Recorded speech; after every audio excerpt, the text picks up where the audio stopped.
You will need two 1/16 Allen keys. Remove these two binding barrel screw sets.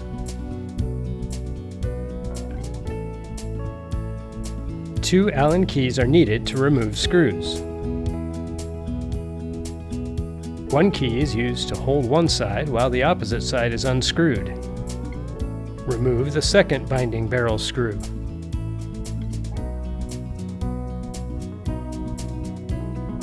Remove the binding barrel. Squeeze tension handle to aid with removal. Now swing out the blade. And pull the blade off the knife.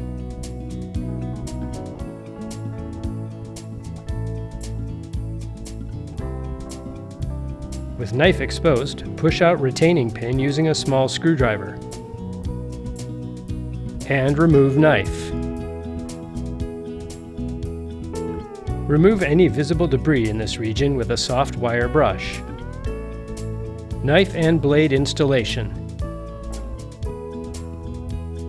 Refer to user manual or contact factory for your specific replacement kit part number.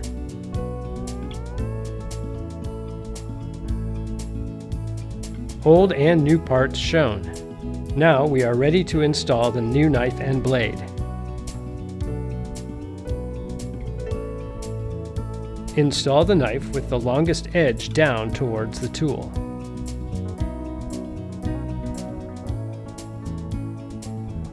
Blade installed with the longest edge of knife facing tool body. Now install pin.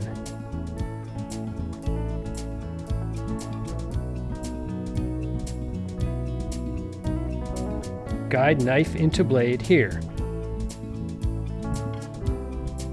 Press blade into position against tool head.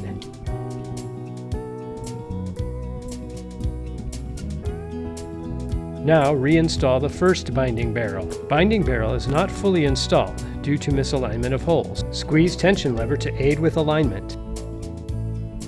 In this case, the blade is still not fully seated and causing interference. Fix this by squeezing the gripper release lever and fully seat blade. You can see the barrel binding is now fully seated. Install the second barrel binding. Again, squeeze the gripper release lever to fully seat blade. Insert the binding barrel. Both binding barrels are now installed. Now reinstall screws. Glenair recommends using Loctite to keep screws in place. Apply a small dot of Loctite inside the binding barrel. Contact Glenair for replacement of lost or damaged screws. Thread screws into binding barrels.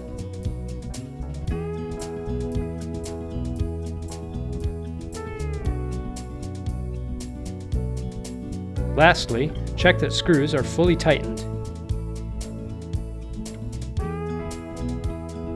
Do not over-tighten screws, as this can cause stripping of threads.